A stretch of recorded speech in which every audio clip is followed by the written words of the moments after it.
तर पब्लिक आता इकडं खूप जोराचा पाऊस सुरू आहे. पावसाचं डायरेक्ट पुढचे झाडं सुद्धा दिसत नाही काही, जे आपल्याला दररोजचे दिसतं. म्हणजे डायरेक्ट काही विशेष नाही. पाहू शकतात तुम्ही, मागं सुद्धा लय जोरात पाऊस चालू आहे.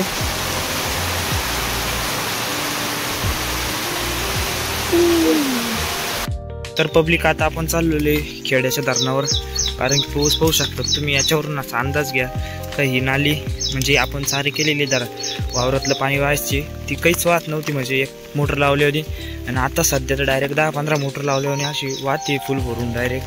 आणि तिकडे मक्कात सुद्धा पाणी साचलेलं आहे आणि पाऊस आता एकदम कमी झालेला आहे.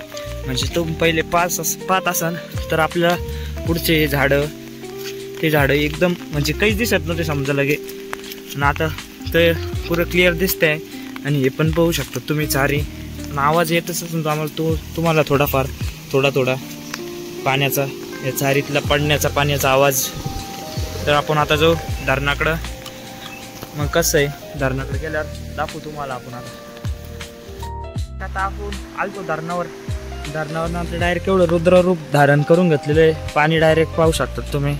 इडून कमी वाटतं तिकडं काही माणसं पण काहीतरी करताय, जाळे जुळे मासे पाते, पण इकडं डायरेक्ट पाण्याचा विशेष नाही. तर आपण आता आपल्या पुलावर जाऊ. त्या पुलावरून पाणी गेलं का नाही का खालूनच पाण्यातून पाणी चाललेलं आहे ते बघून येऊ. चला तर मग.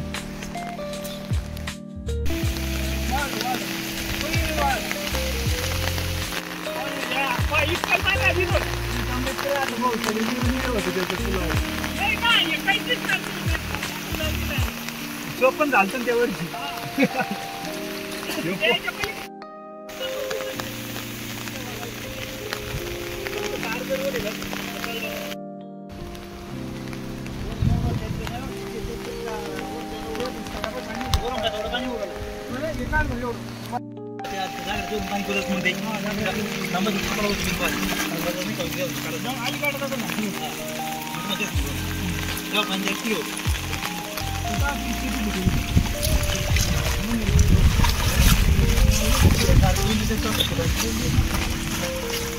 पब्लिक आता हे लोक आलेले मासे धरायला. ते मासे धरणार नाही पण ते दुसरे कोणतरी आहे ते मासे धरू राहिले. पाणी डबल फोर्सनं वाहू राहील त्या दिवशीपेक्षा जास्त. आज लय बाहेर पाणी डायरेक्ट चांदणी करायचं आज पाण्याचा डायरेक्ट विषय नाही. लय हाड पाणी चालू आहे डायरेक्ट. हां चलो हाय कर दो एक बार.